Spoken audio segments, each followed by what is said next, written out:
saying exactly something. No, okay, I can see it. Somebody can do it for an hour if they want.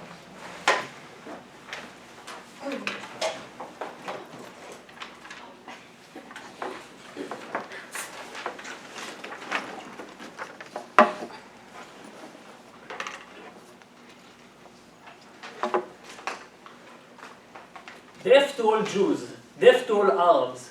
This is how a game of soccer looks in Israel when you have an Arab team on the other side and an Israeli team on the other side. And the emotions of hatred, the emotions of a zero-sum game, it's us or them. There's children in the crowd that know nothing about the other side, they know nothing about peace and the problems. They only know that they are the different team and we are against them, and the only way is to win. It's all us or them. We think that the connection between sport and identity causes that kind of hatred, makes international politics a more of a zero-sum game and hatred of people who are different. I will show you, first of all, how sport affects people. Secondly, how specifically the connection to national identity causes those bad effects of zero-sum game and how it hurts people who are different. But first, what are we talking about? First, let me tell what this debate about. Okay, we regret that the deep connection between identity, national identity, and sports. What we're talking about? We're talking about that the teams' names are names of countries or cities. We're talking that their color are the color of the flag. We're talking about that there is no teams where the different players from different countries. In our world that we prefer, all of this is the colors are different, the names are different. There is a lot more mutuality, and you can't really say that a specific group is for a specific team, a specific country, or a specific group of people. Okay? How does sport affect people? Look, there are some people that sport is just like a religion for them.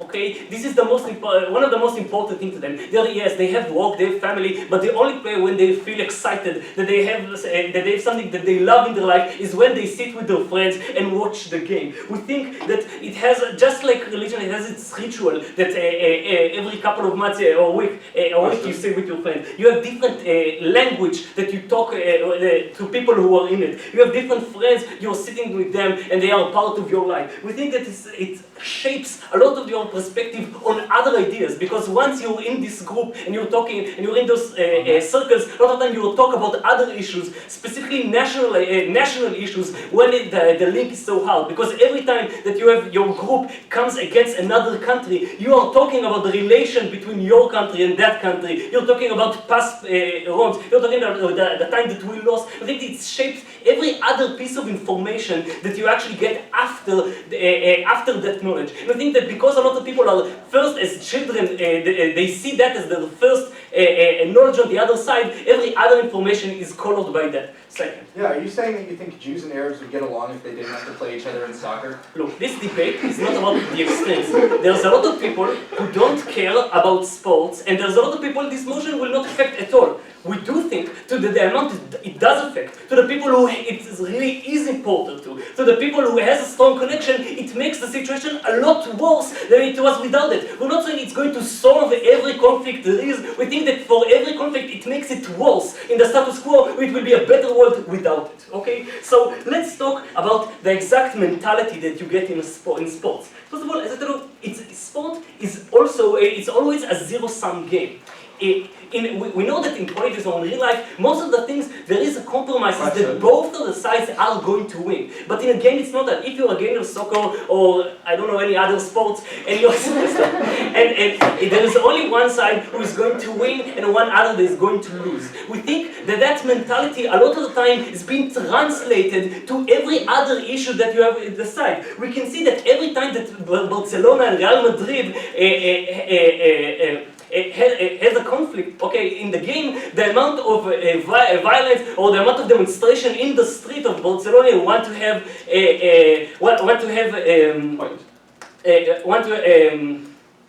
when their own country is getting stronger. We see that every time that Israel and an Arab country, when they agree to actually play, okay, have that people from both sides are hating each other even more. The amount of talk about it in social media of sports is getting worse, and we see it every time. Okay. Secondly, we think that for those people, when you're connecting the mentality of the game to the politics, a lot of the time when the same people with the same society then goes to political leaders, they want to hear the same kind of rhetoric. They want to see, to hear from them, it's us versus them. They want to see what they already know about them, what they're already familiar, what they already feel as their group coming from the leaders. It means the leaders themselves now have to be a lot more extreme in order to make those people vote for them, or in order to make those people feel that they are actually representing them. Again, on the other, I'll take a little bit on the other side, when you have other things that shape your identity, like let's say Israel would be more about high tech and how it think it needs to sell to other countries. It's a lot harder to show it and to have a rhetoric of it's us against them, or nobody, only one of us can win. Okay, when France is more connected about croissants or whatever, it's a lot easier to talk about things that actually how can we benefit other countries? What are the similarities? Not only who will win, us or them. Okay, first, can I have a case, please? What would you prefer as central to national identity that is not croissants? Look, as I told you, a lot of the time, culture is something that is not mutually exclusive. What do I mean? If I think that I have a culture that can actually benefit the rest of the world. I'm an Israeli and I think that our food or our art or our movies or our high-tech or everything that we make is something, this is what defines me, and I think it is better even than other people. But this is something that I will actually benefit if other people will want to buy, or other people will want to be a part of. We think that there's a lot of other ideas which are not. It's we have to beat the other side. That's likely that a lot of those people are going to go through. Even religion, a lot of the time, Israel, it might be not that case, but a lot of the time, most of those countries, a lot of countries with the same religion, because they're more, a lot of the Christians or all of the Muslims will have a lot of other places to connect, using that as a central thing. We think that.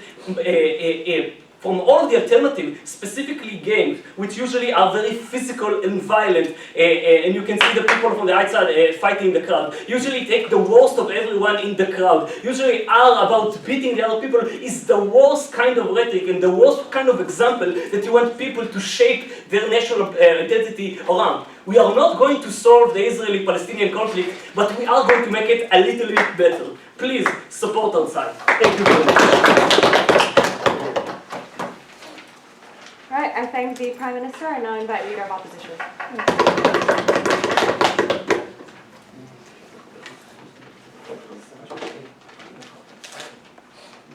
Gov ignores the fact that as long as nations exist, people will still need to find markers of identity to rally around. In the absence of sport, they will choose things that are far more divisive and internally exclusionary rather than externally exclusionary. What is our stance? First of all, we think that sports ought to be an integral part of national identity, in the same way more arbitrary things like language, literature, or culture would otherwise be. This is a comparative debate. Gov needs to defend an alternative and more intrinsically exclusionary types of identity creation than what they've talked about. Secondly, sport doesn't need to mean that we fetishize masculine athleticism or totally fit people. Things like the Paralympics, for example, are still considered within the ambit of sport, and indeed people have a large amount of pride in seeing athletes represent their countries in these arenas. Third, we think the identity is based on the idea that you support sports and you get behind your national sports team, not necessarily that you have to be the one that is playing the sport. We're going to follow two broad strands of arguments. Firstly, that sports is a unifying and inclusive mode of national identity. Secondly, that sports being part of national identity is an important diplomatic lever between states. We'll clash more with the arguments about how this reduces international tension. But before that, some refutation. They said sports encourages international division and international hatred. A number of responses. First of all, the comparative is that we rally around something that is far more divisive. Like, for example, in the Arab world, people might rally around Arab literature and Arab politicians. This is harmful not only to international relations, but creates harm for minorities within that country who are excluded from partaking in that shared identity. We think that the instinct to define an in-group and out-group is an intrinsic one so long as nations exist or so long as groups of people can identify with each other. The question is where we draw the markers and bounds around these groups. And we think that something like sports is far less inclusive because the imperative should be to create an inclusive environment within states before we even move to creating an inclusive inclusive international environment. Then they said there's an incentive to take part in cultural events because then we can share our culture with other countries. Other people might be able to benefit across our borders. First of all, we find out that most cultures are exclusive to a nation, so often it is tied to things like your land or the community that you grew up in. So it's not clear at all that culture is necessarily transferable. Secondly, this sounds a lot like cultural imperialism, right? Like Americans saying that we need to open up China to democracy to expose them to liberal ideas and liberal reform seems like an argument that is a particularly zero-sum argument about imposing your culture on other people. So it's not clear that they actually get rid of the zero-sum comparative on their side.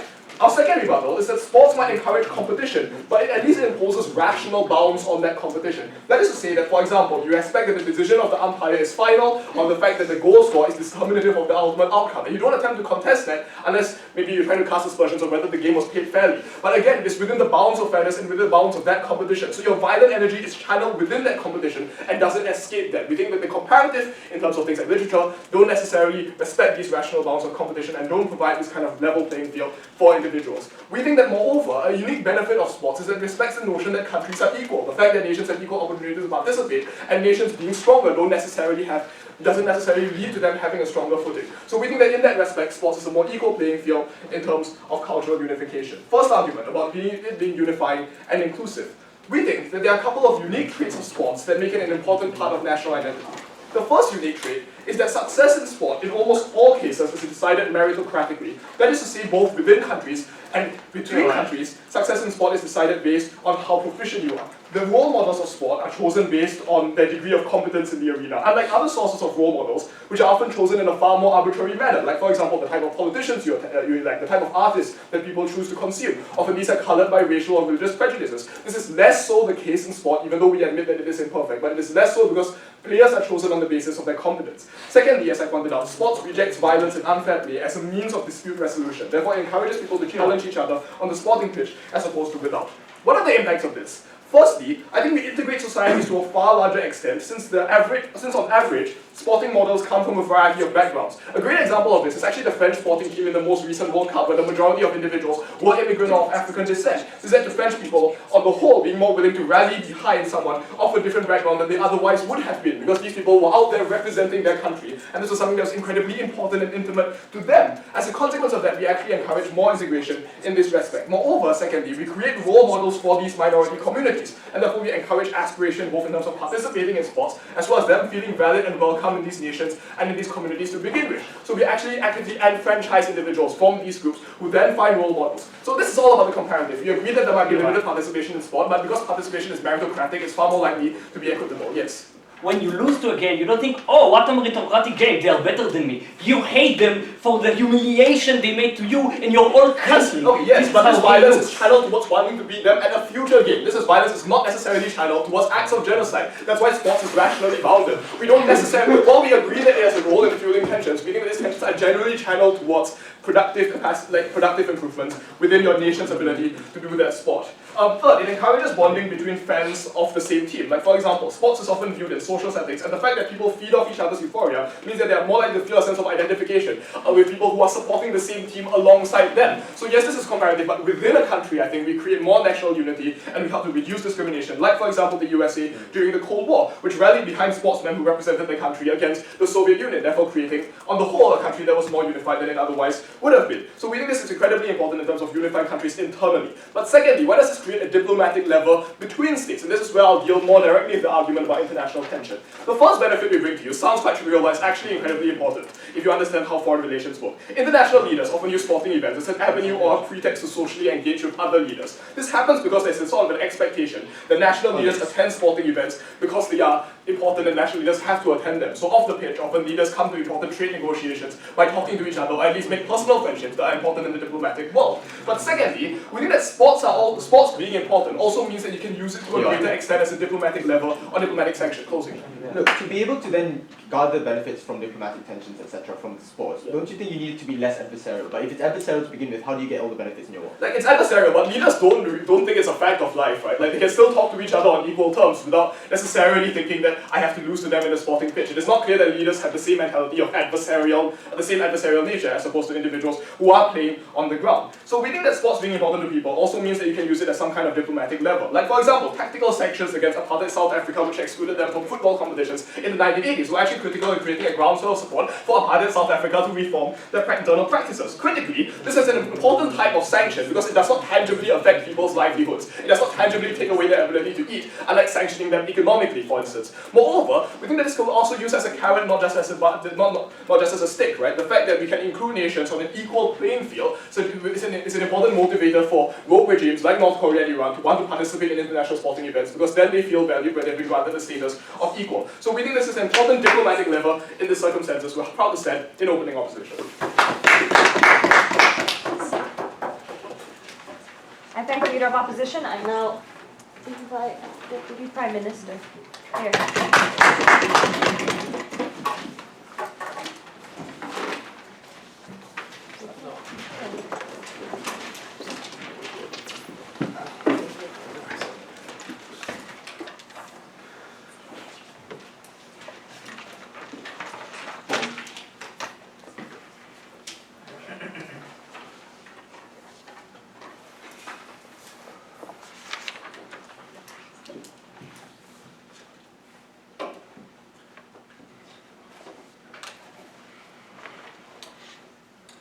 I think we got a very simplistic case from opening opposition that doesn't really handle much of the case that Amichai has brought you. Because we've told you that sport is really unique in how it affects the identities of people.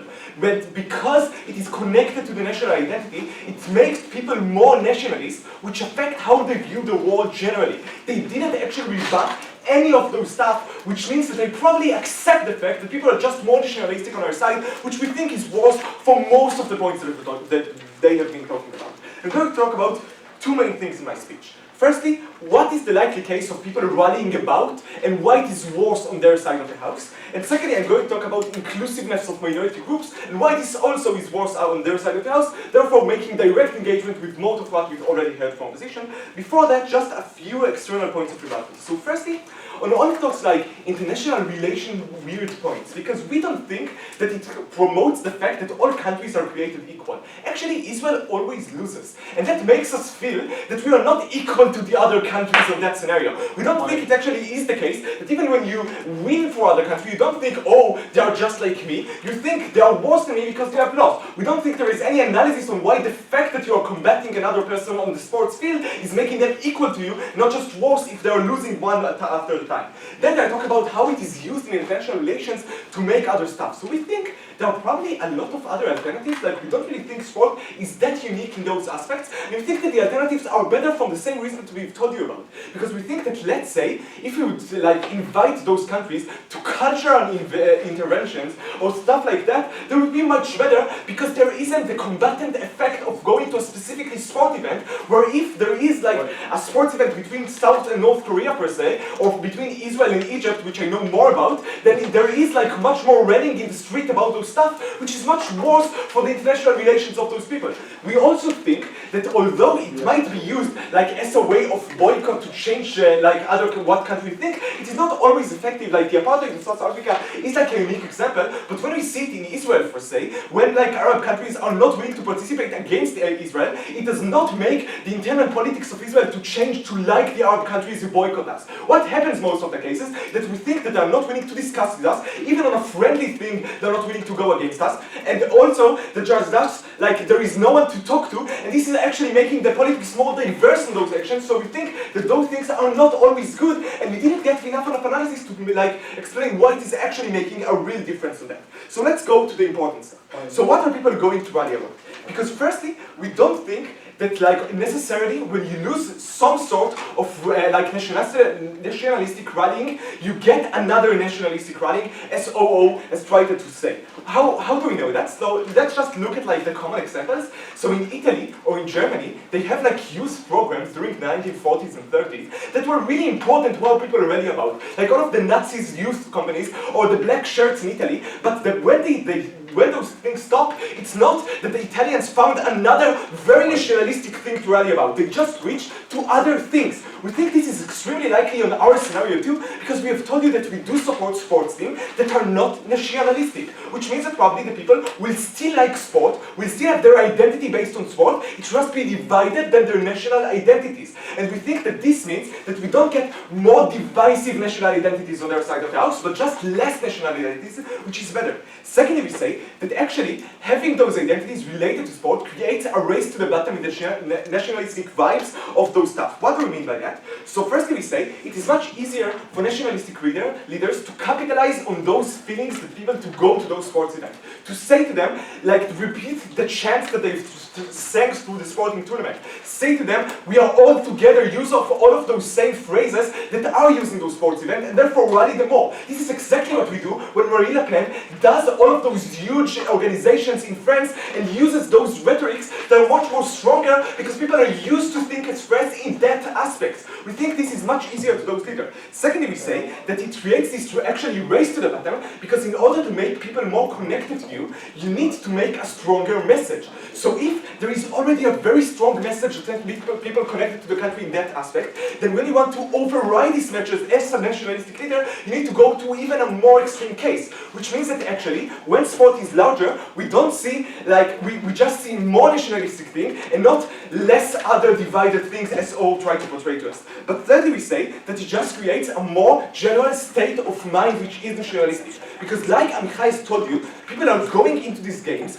not thinking about how it is like affecting their politics view. They are thinking, like in religion, that they are going to something that is very pure, going to do something that is very of their own, and they are like not any individual in that scenario. They go with many other people who just chant the same stuff, which means that when they do those things that which are in many cases violent, it also goes to their beliefs and makes them choose more violent leaders. Before I move on, I will take a second, hopefully your extension.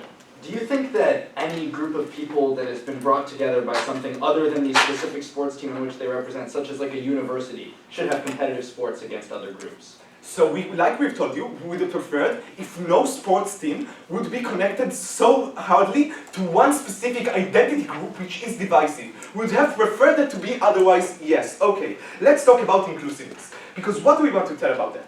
Firstly, just to make sure, sports that is very not inclusive to women. Many women do not participate in the sports event that people like to see. Many women are not very feeling connected to seeing sport because it is being viewed as society as a very masculine event. Going to a sports event is something very crowded with very men who are many times women are getting like sexual arrest in those scenarios. We think that women just don't like to go to those places and care about sport much less than men. This creates the national identity in this country and the stars of those national identity much more masculine and much not inclusive to women, which are more than 50% of the population, so we think that's very important. But let's talk about minorities. Because firstly, we want to make sure that you notice that in many cases, like we've told you in Israel, those countries does not accept the minorities going into the games. And just the discussion is creating much more divisiveness about those minorities. But secondly, let's talk about the selection biases. Because when the minority people win, in many cases you don't notice that and say that the entire team has won. But when one of them misses the goal or do something very bad, you blame them as a minority person because of the selection bias, because of your pre-intended visions. What does that mean? That it actually in many cases creates much more hatred against minorities. And why is that important and not just like an outreach, something that never happens? Because those things, when people are drunk after games, creates violence in the street. This is what creates people to actually attack minorities after that, which creates much bigger discussions about those topics and bring it to the political discussion. We think that those triggers are very bad and creates much worse environment to all of the minorities within those countries. For all of those reasons, please support the motion. Thank you. I thank Deputy Prime Minister and I invite Deputy Leader of Opposition.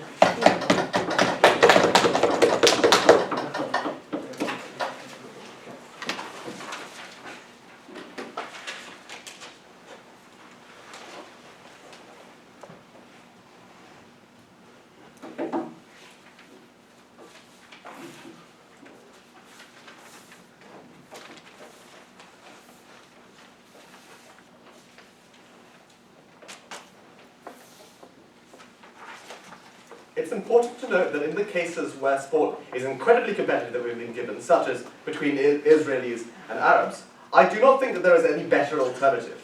But in the cases where they're given that they can have more inclusive cultural identities, I think that sport can also be less competitive as well. So notice that the existence of very good-natured games of sport between people, countries that are very close to each other, that have a lot of immigration between them. So I do not think that this is a comparative argument under this of the House. Moreover, they have failed to engage with the alternative they gave us was cultural intervention. I do not think Egypt and Israel would appreciate cultural intervention in the same way, or like this sort of imputing your cultural values upon others, or making sure that your cultural values are very seen and prominent and displayed and taking pride in that, to the extent that this might lead on to being competitive as well. I'm going to talk first about international things and whether, like, to the extent that we need sporting conflict, why we have a better forum under our side. Then I'm going to talk about sports and the values within a country in itself. International things.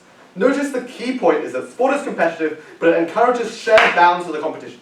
That is, you want your country to win at football, but you do not want them to win at football by having 5 extra players who invade the pitch, and because that is not a real win. Like, you need to win within the bounds of the game, as opposed to with any means necessary. This encourages a few important things. Mutual respect of the rules, because you want to win according to the rules rather than not according to the rules. Like I say that you might get angry afterwards, but if you're angry at the ref, you're angry because you think the referee did not carry out the rules in the best possible way. That is, you still think that there's a rules-based system that's so important. This sets mutual bounds to the worst of competitive interactions. That is, if we take their case at the strongest, and they're going to be really competitive interactions anyway, we get a better sort of competitive interaction because there are bounds set to it. There's a type of competition that's fine.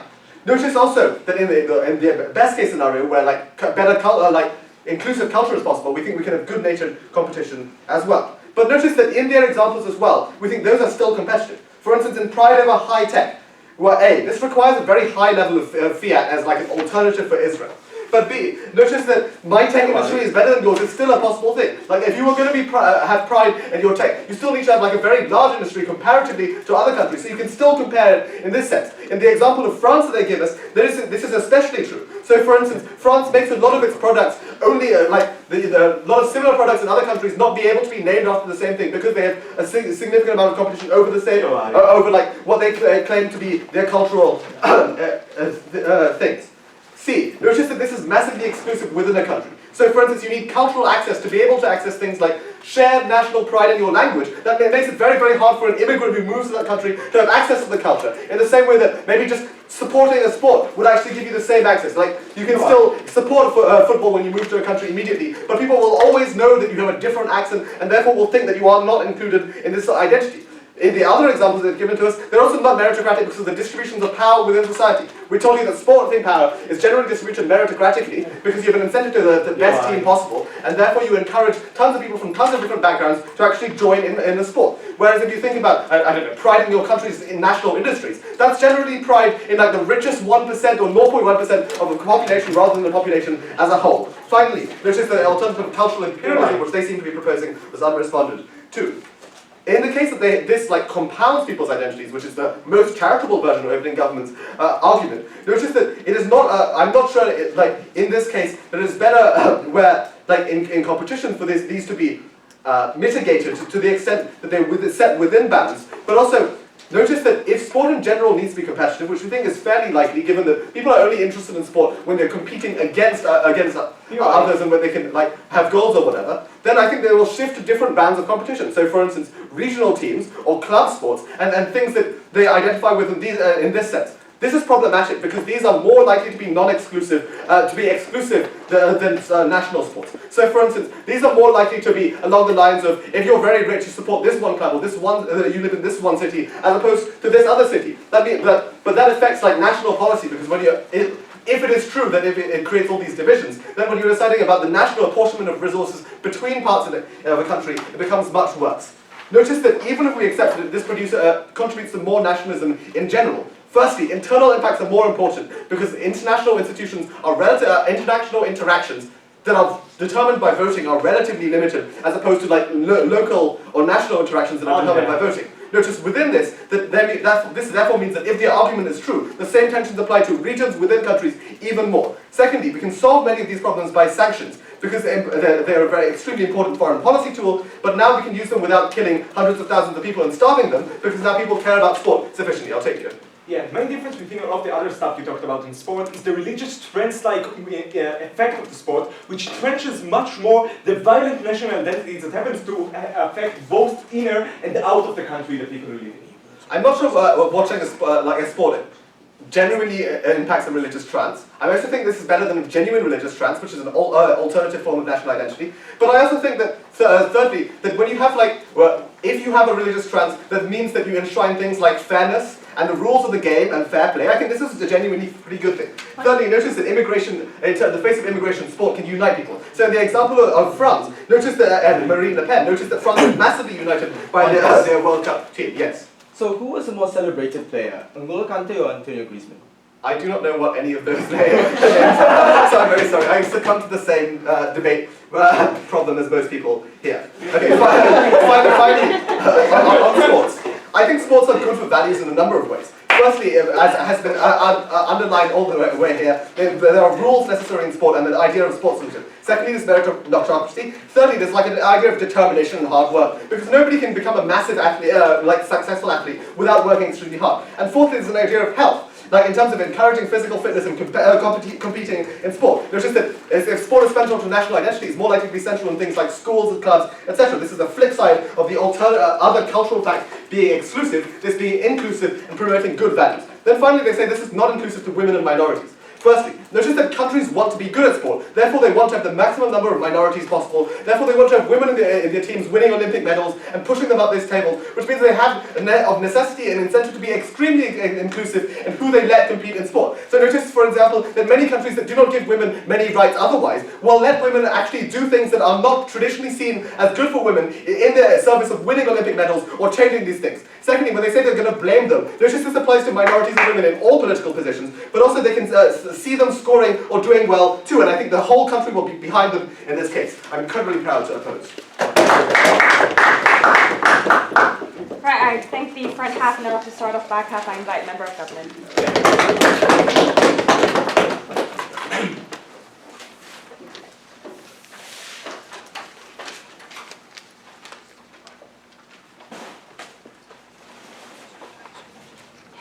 It shuts off after 5 minutes, you just keep tapping. And then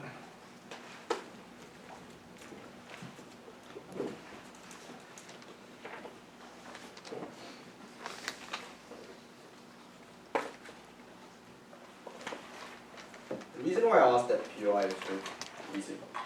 Sports is not merely a form of identity in nationalism.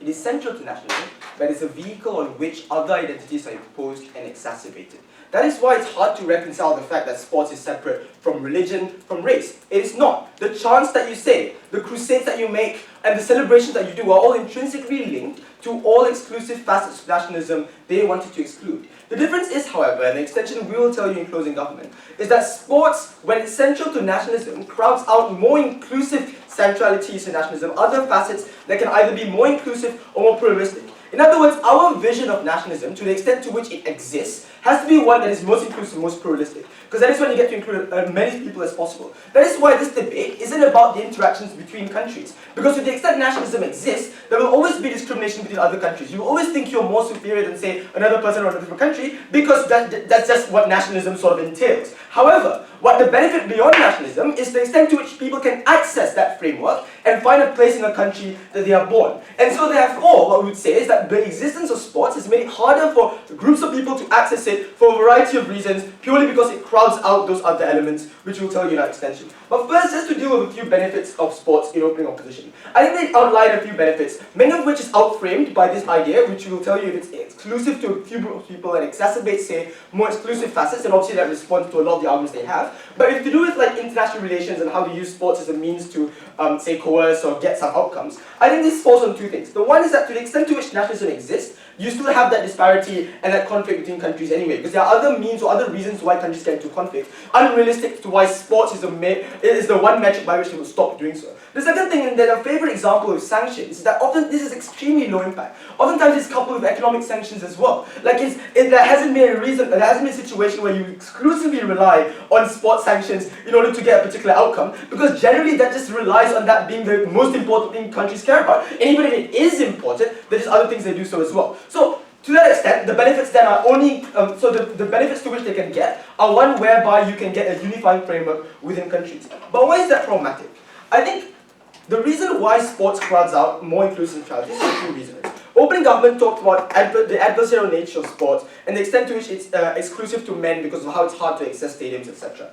We'll add a few more reasons. I think firstly, sports and chants that come with it rely on sound bites, and oftentimes sound bites which are grounded in the more predominant cultures within those countries. So you think about chants from countries like France and Croatia, they're very much racialized and to a large extent focused on the individuals who you talk about. But the second reason is that even if you want to look at other conceptions of nationalism, like literature, like language which is accessible to everyone born in a particular country, those things are crowded out by sports, which is heightened, or with which race and religion is a central part of, which is what, which extends beyond opening government. Why? Because the commercialization of sports is huge. The fact that they are funding for sponsorship means that you have Adidas, Nike, and all the apparels that you use relating to the sport, and hence relating to the religion that's associated with that sport. But secondly, the discussions of nationalism often gets dominated by sports. Either one, by players who get to decide what nationalism means because they're at the height of these things, and these are usually people like Antonio Griezmann, who's white French, as opposed to N'Golo Kante, who's black French. Or the fact that it's perceived, it's pervasive because of the way in which media proliferates in all these entire countries. I think what you need to take away from this argument is this. Because sport is inextricably linked to race and religion, the fact that it is now commercialized and extremely pervasive in society makes crowds out other versions of more inclusive natures like literature and like culture. But thirdly, I think all the exclusive manifestation of sports, i.e. religion, racism, etc., becomes shielded by the veil of neutrality sports have. In other words, when you're chanting a particular race and it's clearly exclusive, you can't criticize that because it's veiled under the idea of nationalism. It's inclusive because it's sport, and hence therefore you're unable to criticize it because it's shown under the lens of sport. The last reason is, oftentimes many versions of sports and the chants you have on a national level carries forward from more tribalistic regional teams who have even more racial lines. So you think about things like, say, Palermo FC, which is even more white than, say, a more metropolitan team, and those chants that come from that team are naturally more racialized. They come up and they seep up to national level chants and become even more exclusive. That is harmful. Because that means any form of inclusion that they defend is inclusion under the lens of racism, under the lens of, say, religion. That's harmful. What does it change in our world before that gets? Yeah, what are these inextricable links between sports and religion? I mean, like the fact that you have Cristiano Ronaldo doing the cross where every time he scores the goal, the fact that you necessarily have many other ways like race and the way in which you have those chants, or the fact that sports is very much racist. I don't think you have to say that to prove that to a large extent this really already exists in leagues and in countries. But the way in which it changes is twofold.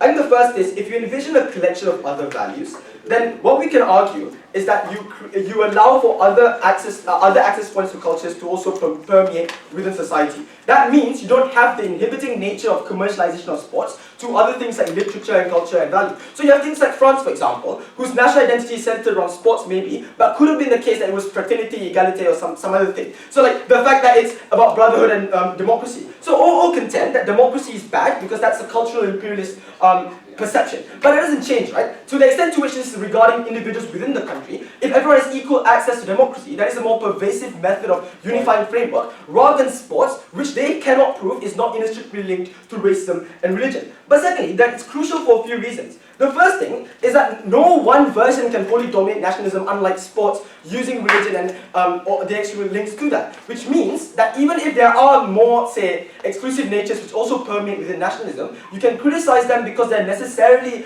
able to be criticized because they're not linked to sports. But secondly, even if they do, at least it isn't exacerbated in sports because of the way in which the chance, the energy, etc. makes it. So at the end of the day, what do we have? We need to measure then whether the access to sports for all people are meritocratic, to which we say it's not. Because whilst maybe the case that you can score a goal and you go into, access to national recognition is not. You have to do far more as a black player to earn recognition from a person, and even to individuals like Mesut Ozil, having made the German national team, is still shunned for keeping some part of his national identity with regards to Erdogan. But what more? I think that's also to do with gender, right? The fact that in their world, it's just about stadiums. But I think it's also about what gender, women's sports, for example, play in the role for sports. The fact is, it's not going to be the case that women's sports become the central identity of a particular the nation. Oftentimes, nations choose one particular sport to latch onto as their central national identity, and women's sports is never the case. So it's not about women participation, but even you can't have women being glorified national heroes because the best national heroes are naturally older than men. So in this case,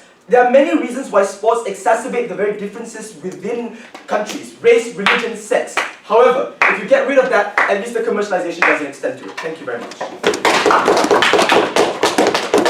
Right, I thank Member of Government. I now welcome Member of Opposition.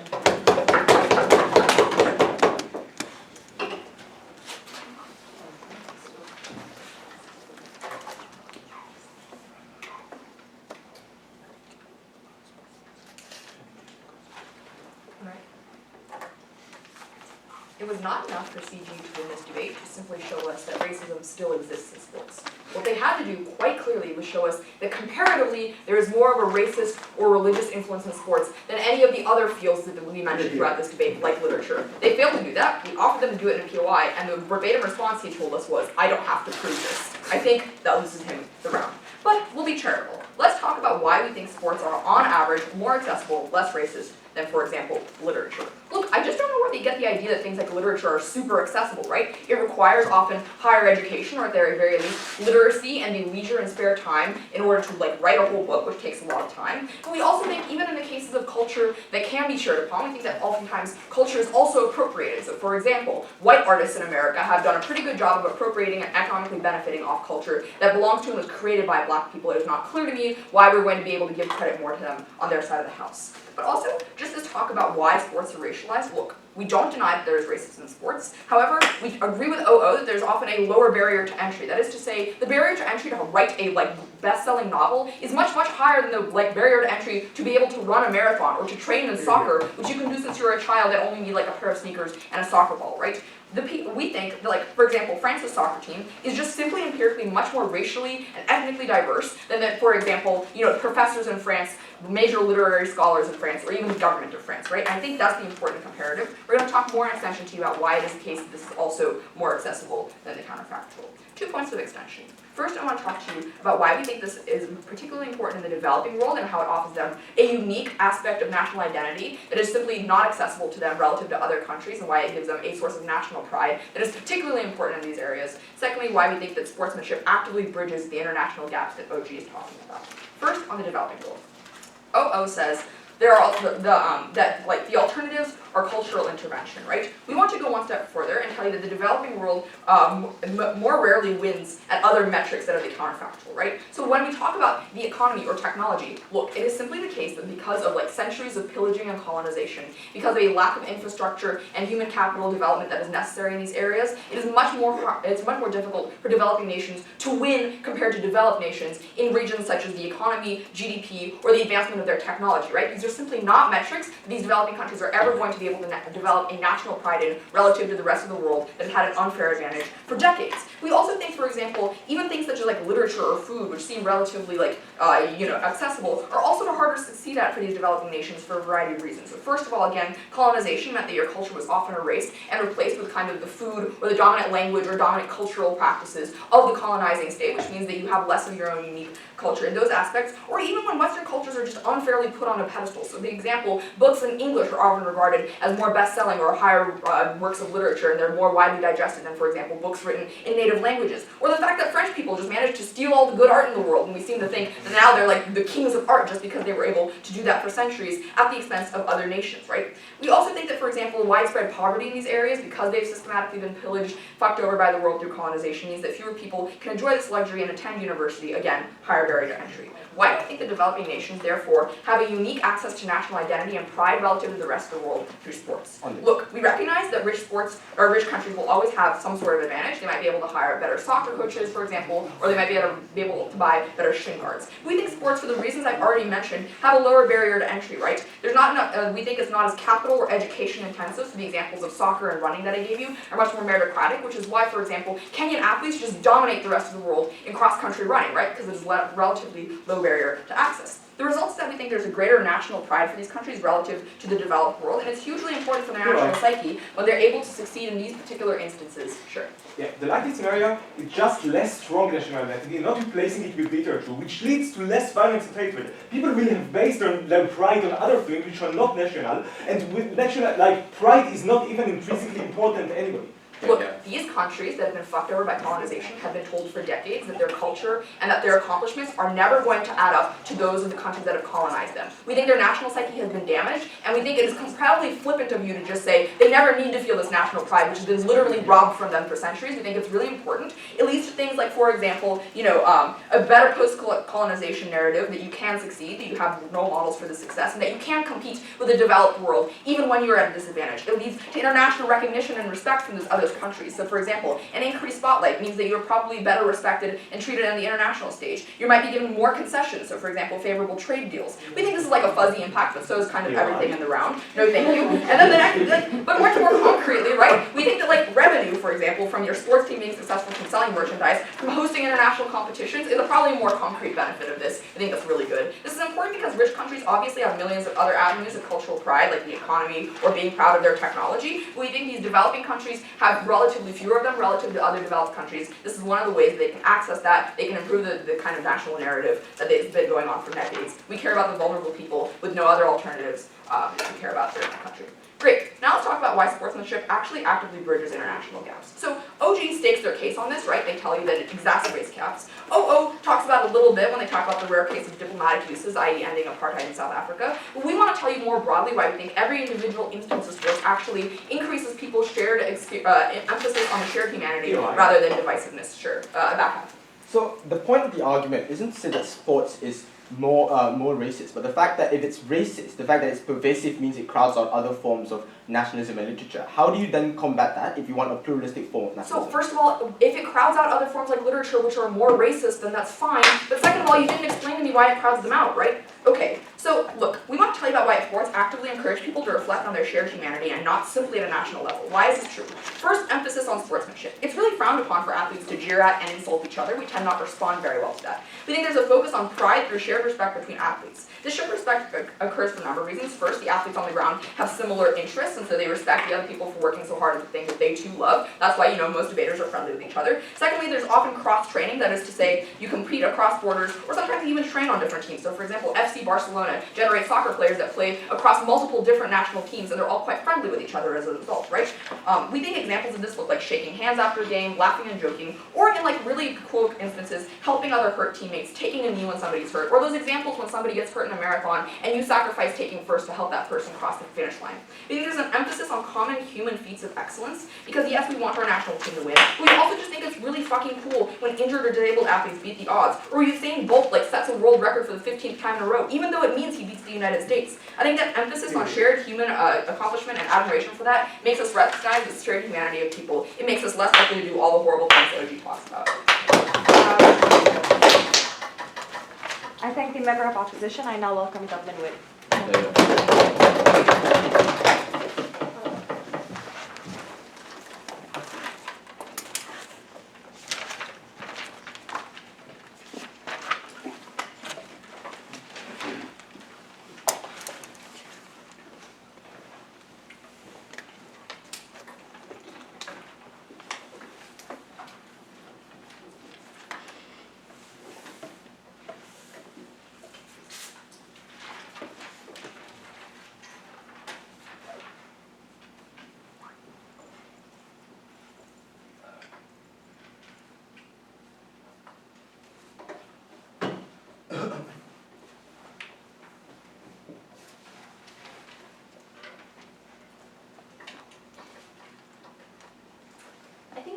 As an extension is that given that all of the kind of connotations of race and religion and power asymmetries within nations get projected onto sports, sports is uniquely a forum where it is much harder to call out and discuss in a way which is constructive to a kind of national identity which everyone participates in. Because when the guys implies a sport is about competitiveness, it's just about a game, it's just about glorifying your heroes who get immunity just by virtue of being good at sport and therefore can do what they want. It's harder to have, an inclusive discussion about what that actually should look like that goes beyond just glorifying specific things, which power imbalances feed into. I think that's why all the kind of implicit racial connotations which happen in sports, whether they're not explicit in a way which you discuss because the focus is on culture and identity, it's just on the game, means they get projected in a way which concentrates focus on them and denies people the ability to access and challenge those things in a way which is meaningful. I think that's the critical crux of his extension, which went unresponded to, about how sport crowds out more inclusive mechanisms, because they can give examples of things that are inaccessible. So they say literature you need to have a degree for. The reason those kind of things are inaccessible is because they're crowded out by more commercial mechanisms. So sports teams, for example, have incentives to make sure that's the dominant way in which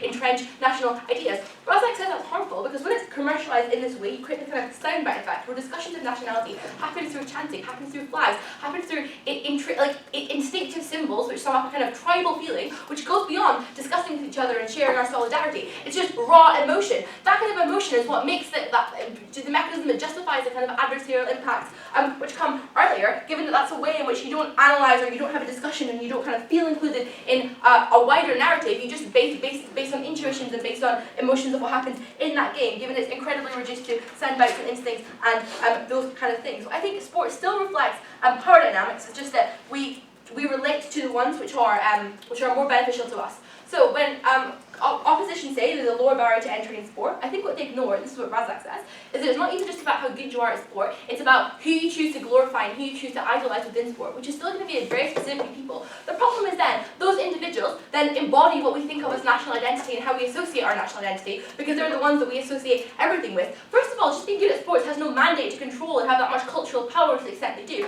I think that's something that opposition had to respond to. Did you have a POI? Yeah, sure. So doesn't the things you talk about, like commercialization and private or regional interests, only happen in the absence of state investment in sport, which we get with national identity being tied to sport? I mean, I think commercialization is still a massive overriding factor, and there are so many profit incentives in terms of creating franchises. And the thing is, when you create franchises, you're then creating artificial incentives to inflate feelings of nationalism, but beyond, to create emotions beyond just what is happy and feeling together, but it's actively about putting your interest beyond someone else's. I think that's where this critically matters.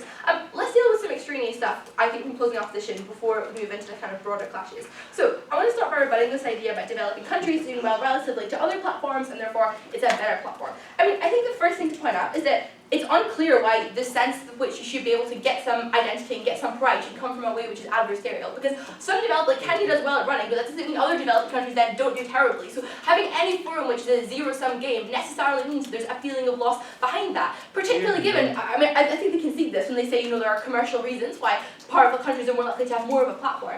I think this critically also reflects opening opposition analysis about the diplomatic platform you get from sport. Because yes, it's a prestige project, but that means that you can control the narrative on sports more if you're one of the bigger countries who has much more money to invest in it, much more successful teams. If you're more likely to host international sporting events because you can afford to do so, that gives you disproportionate capital. So I think they maybe at best prove that some countries are able to get some benefit from this in terms of seeing success, but not why that is a good thing, given there are lots of symmetrical harms in countries who aren't able to succeed under that way. Particularly given that pride doesn't have to come through things which are necessarily competitive. So I don't see why there are lots of things which are exclusive. So things like colloquial language or just language in general or food aren't things which you rank people on. They're all valued individually and uniquely because they all have different properties which are valuable to some people. I think when you focus on those things rather than games which are win and loss, that's when you get all of the benefits, which is incredibly important. So when they want to talk about banding together under shared human accomplishments, if we want to talk about social progress or moving forward economically or all these kind of things, there are lots of different ways in which we can innovate and move forward in ways which aren't pitted against each other, but it's saying different countries contribute different things in different ways, and we appreciate that. The problem is that whenever all of this feeling gets projected onto specific sports, like specific sports competitions, it becomes too focused on that in a way which is harmful. So let's move on to the clash about culture being exclusive and which kind of side is able to make this much more accessible. So I think both options say that there are culture, there's aspects which are hard to break into. So for example, immigrants coming into a country, people who live far away and can access this, and that therefore becomes unfair. I think, first of all, when you focus on these things more, they become a lot less accessible. Because right now, cultural capital still exists, and being able to talk about like literature or food in your country is still something which gives you a guise of prestige, but it's less accessible because there's less focus on it in general, because we focus on sports which crowds out from that. I think that means the elites who control the kind of cultural capital have more capacity to then entrench that and make that more important, given that there's not many other people engaging in it. I think what Razak tells you is part of what's important about culture is being able to actually participate in and shape that culture, which you're less able to do in sports teams, and it's a commercial model where you're dictated to by a specific subset of players just by virtue of being popular, by virtue of being fitting our conceptions of what a successful sports player would look like. Then like they're able to have all that capital and able to decide what is inclusive and what isn't inclusive. I think it's fine for opposition to just say the counterfactuals like race, religion, divisive things without saying why that's the case. Why can't we have more discussion on cultural values and things which intrinsically we want to have? Because the fact that we even connect over sports teams means there is some intrinsic need or want from everyone living in like the same nationality to have some kind of connection. But we just project it onto something which is a worse model rather than a better discussion which allows us to actively participate in what we think a nationality should mean. POI, anyone?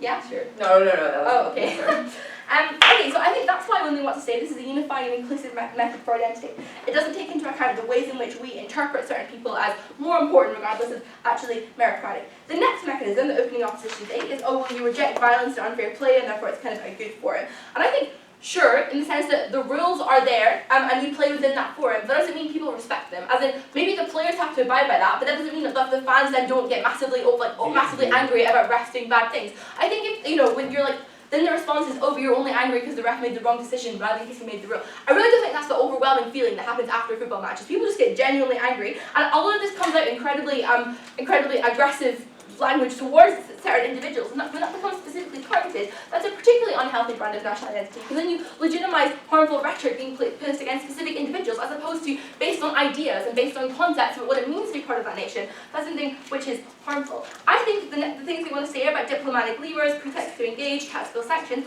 all of this are mechanisms through which richer countries can entrench their power through prestige projects of sports.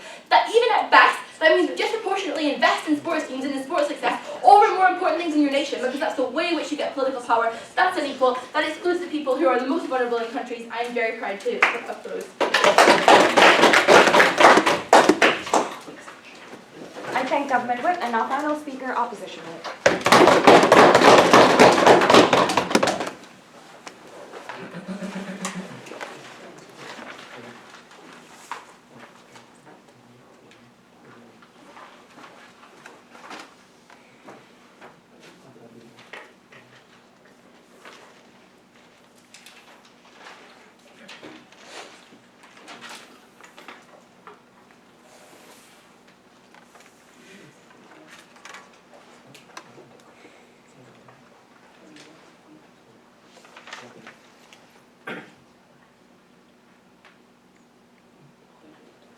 Everybody good?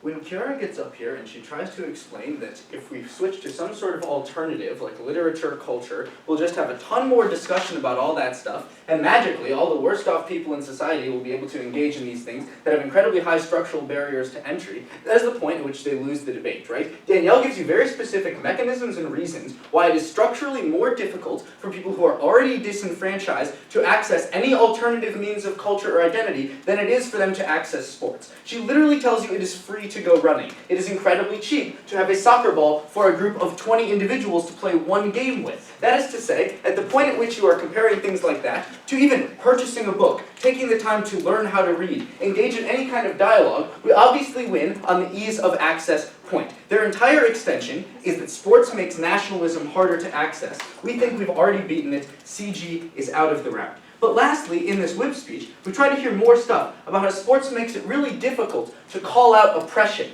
and how it makes these rhetoric that exists on a national level, getting behind these, competitive, animalistic games, makes it incredibly difficult to ever achieve that kind of progress. Obviously, I'm the only person who's ever seen American football in this room, because Colin Kaepernick used an entire sport as a medium through which to make change, right? That is to say, without the NFL, there absolutely never would have been any kind of recognition in the broad community of white 55-year-olds who watch football that black people are being oppressed in America. Not only would they not engage with that, but there would definitely be no progress in the space, right? So insofar as we think that sports actually gives people access to these means of advocacy, it is obviously a good thing to focus on in your identity. 2 points of clash in this round, and then a quick overview over why we beat all of the teams. First on the domestic impacts, both in developed and developing nations, and then on the international impacts, right? I think the domestic impacts on, developed nations are widely and pretty well handled by our opening team, right? That is to say, they explain to you why sports are incredibly accessible, why they're meritocratic, and why that makes them better, why the cultural alternatives that you are forced to defend on the side of government are necessarily worse. And then the only engagement or response we could potentially hear to this is from opening government, which is that, oh, it actually just becomes less nationalistic. But Danielle explains to you uniquely in our extension about the shared experience and value of sportsmanship that things are less nationalistic or less hostile on our side of the house, right? That is to say that in a world where all you have is your national identity, even if it is just in relation to a territorial dispute, we think that you are much more likely to become violent or to engage in bad practices than you are on a literal sporting field, right? Insofar as we all value kind of like some sort of shared human excellence that exists in sports, whether that is coming from your team or not, in the same way that like most Americans, even whether or not they're from Cleveland, Los Angeles, or Miami, love LeBron James because he's fucking good at basketball, right? That is to say that even in the international community where countries are competing against each other and there is some amount of hostility that exists between them, every player who is playing basketball will acknowledge that LeBron is awesome. They will be really happy that they get to engage in this cultural exchange and play in a game that is governed by rules that is accessed fairly, unlike almost any other sphere of competition, right? That is to say, if you look at any other thing, like especially a high-tech industry, it is much more difficult for any kind of nation to access competition in that or any kind of feeling of pride, right? And this gets us to the second part of our extension about the developing world, but I'll take you first. Yeah, when Trump wins against this NFL player, I don't think it really raises awareness in the places it should have. It just creates more divisiveness and more toxic nationalism, as we've analyzed in our speech. Okay, first off, I completely disagree, right? Trump's Twitter followers are broadly a group of people who are not even willing to engage with the fact that black people have been oppressed. Insofar as they receive one tweet about a black football player who has been oppressed or says he has been oppressed, and then read one news article that at least captures some semblance of Colin Kaepernick's narrative that is better than the alternative on your side of the house, where they don't even understand or engage with the fact that this could possibly be happening. I'm not saying we solve the problem, I'm saying we improve it. This debate is comparative. On to the second point of our extension about what happens in developing world, right? That is to say that all of the other metrics on which cultural exchange could occur or nationalism could be based are much less accessible to all people in all developing nations, which is the people we should care about most in this debate. One, because they've been the most disenfranchised throughout history, and they have the most to overcome in order to kind of feel proud of their nation on a national level. But two, simply because there are just way more people in the world who live in developing nations, right? So even if you don't care about the plight of their history, we tell you there are just more of these people who you ought to weight because they're a bigger part of the population. Why can't they ever win on any other metrics? I think Danielle does a great job of explaining this to you, and gets completely no response from the closing government team, right? They have been oppressed and colonized for tens, hundreds of years, maybe thousands in some cases. That is to say, their national identity has suffered already to the point where it can never be compared to the national identity of lots of other countries, like France, who stole a ton of art, or Italy, that stole a ton of literature. That is to say, that we provide unique access to natural identity and pride in a way that can't be accessed in any other way, right? Then they're going to tell you, oh, national pride is bad and we reduce national pride.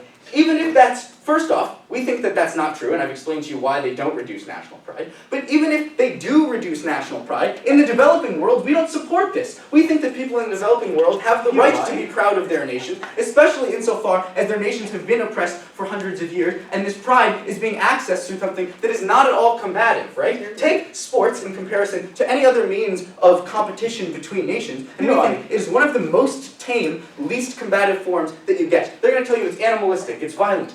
Maybe in a very, very limited context compared to something like debating, but compared to the vast majority of things that occur in the world that people compete about, we would say that sports is not very competitive. Back half. Language, food, festivities, that you can choose many other things that can form a pluralist conception of nationalism. But when sports exists and it's commercialized, it's pervasive. And so all the bad rhetorics of racism and religion seeps into it. Why can't that be the counterfactual instead?